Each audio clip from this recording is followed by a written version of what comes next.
अस्सलामुअलैकुम वरहमतुल्लाहि वबरकातुहू। कैसे हैं आप सब? आई होप आप सब बिल्कुल ठीक होंगे। अल्हम्दुलिल्लाह से मैं बिल्कुल ठीक हूँ।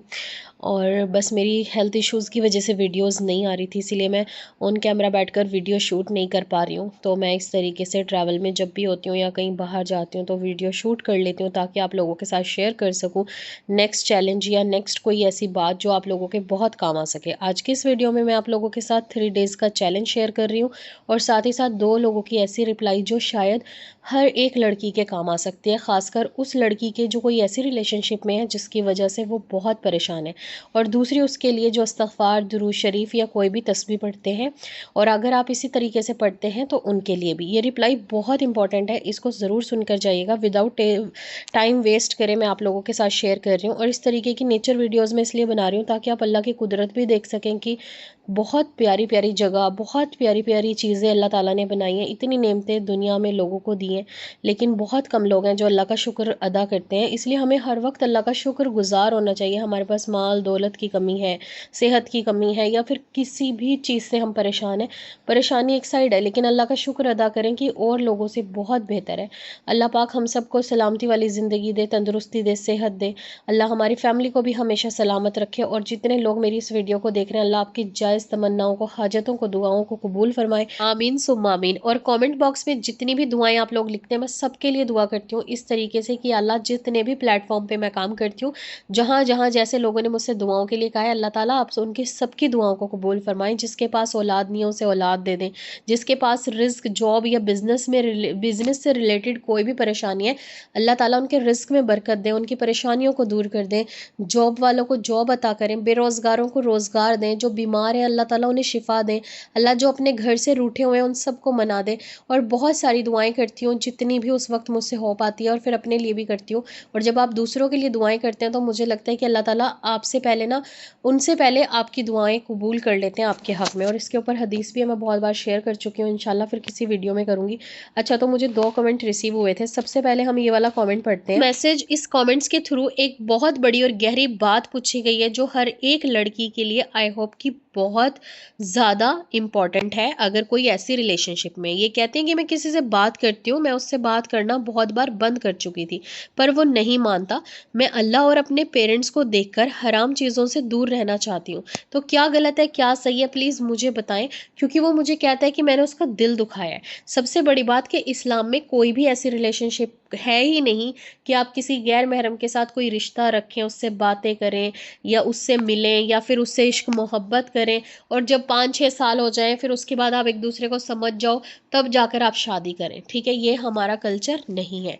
अगर आप अल्लाह की रज़ा के लिए किसी को छोड़ते हो तो ना तो आपको कोई गुनाह मिलेगा, ना उसके दिल दुखाने की कोई सज़ा मिलेगी।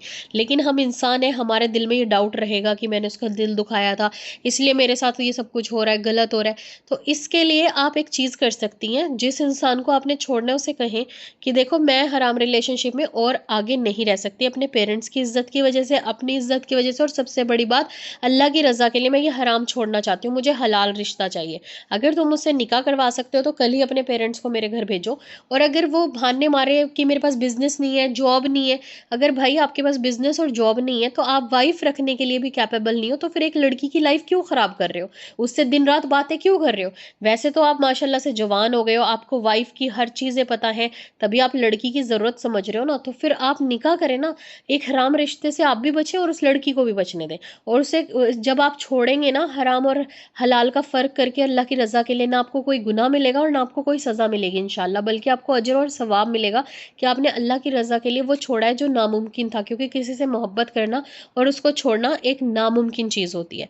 तो बस मैं आपके लिए दुआ करूँगी, और हर उस लड़की के लिए दुआ करूँगी जो ऐसी टॉक्सिक और ब्लैकमेलिंग वाली रिलेशनशिप में होती हैं कि लड़के उनको छोड़ने ही नहीं देते। तो इसके लिए एक टिप बता देती हूँ कि अपना नंबर चेंज कर दें, अपनी सारी आईडीज़ डिलीट कर दें, और जिन फ्रेंड्स के पास उस लड़के का नंबर हो उन फ्रेंड्स को भी ब्लॉक कर दें थोड़े टाइम के लिए। ना ऐसे लोगों से मिलें जो आपको उसकी आके बात बताएं, उसकी धमकियाँ बताएं। और हमेशा ये चीज़ का ध्यान रखें कि जहाँ जहाँ वो आपसे मिलता था या वो आपको देख सकता है, वहाँ जाना छोड़ दें थोड़े टाइम के लिए।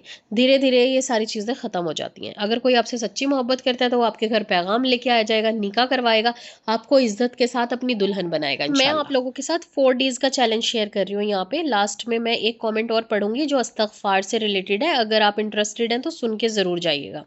4 डेज़ का ये चैलेंज है, 7th 8th 9th और 10th रोज़े का, ठीक है।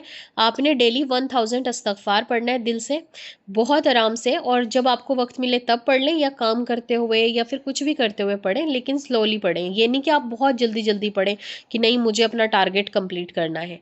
1000 आपने दुरूद शरीफ पढ़नी है, अपनी 5 फ़र्ज़ नमाज़ों की पाबंदी तो लाजमी करनी ही करनी है, और आपने तरावी की नमाज़ पढ़नी है। अगर आप तरावी नहीं पढ़ते तो आप तहज्जुद में 8 रकात पढ़ लें, ठीक है, या फिर जितनी आपसे पॉसिबल है उतनी नमाज़ें पढ़ लें। एक अपनी फ़ेवरेट तस्बीह पढ़नी है आपने, जो भी आपकी फ़ेवरेट दुआ है, जैसे मूसा अलैहिस्सलाम की दुआ मेरी बहुत फ़ेवरेट है, आयत करीमा मेरी फ़ेवरेट है, तो इसकी एक तस्बीह पढ़ें और उसको फ़ील करके अल्लाह ताला से अपने लिए दुआ करें। तो मैंने अपनी फ़ेवरेट तस्बीह बताई है, आपकी जो भी फ़ेवरेट दुआ हो आप उसे 100 टाइम्स पढ़ सकते हैं।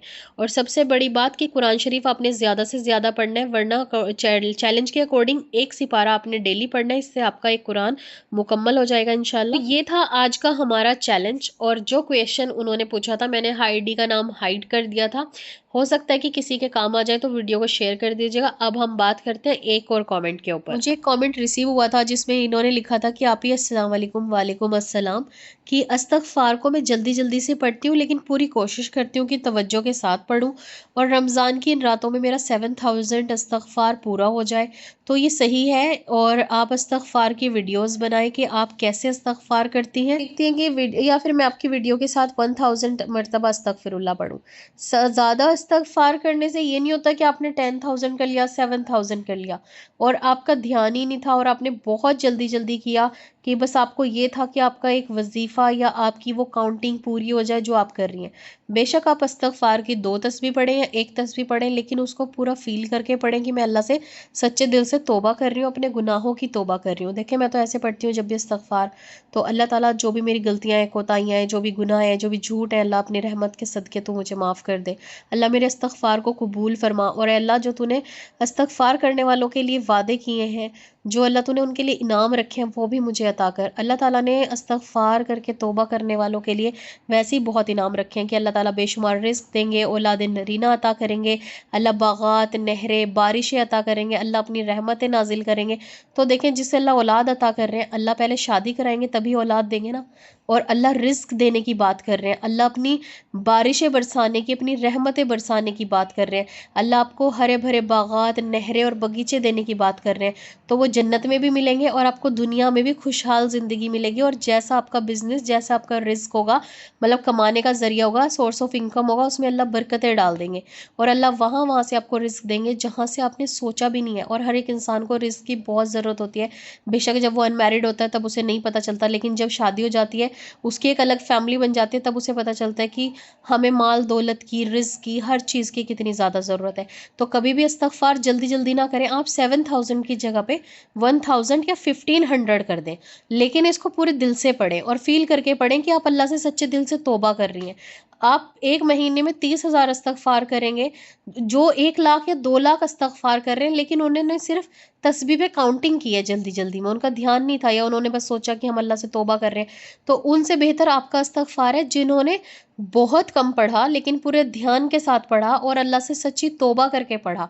बहुत सारे लोग जो ज़्यादा पढ़ते हैं, ज़रूरी नहीं है कि सबका ही ध्यान नहीं होता, बहुत कम ऐसे होते हैं जो ये सोचते हैं कि हमें बस काउंटिंग बढ़ानी है, हमें ज़्यादा इस्तग़फ़ार करना है।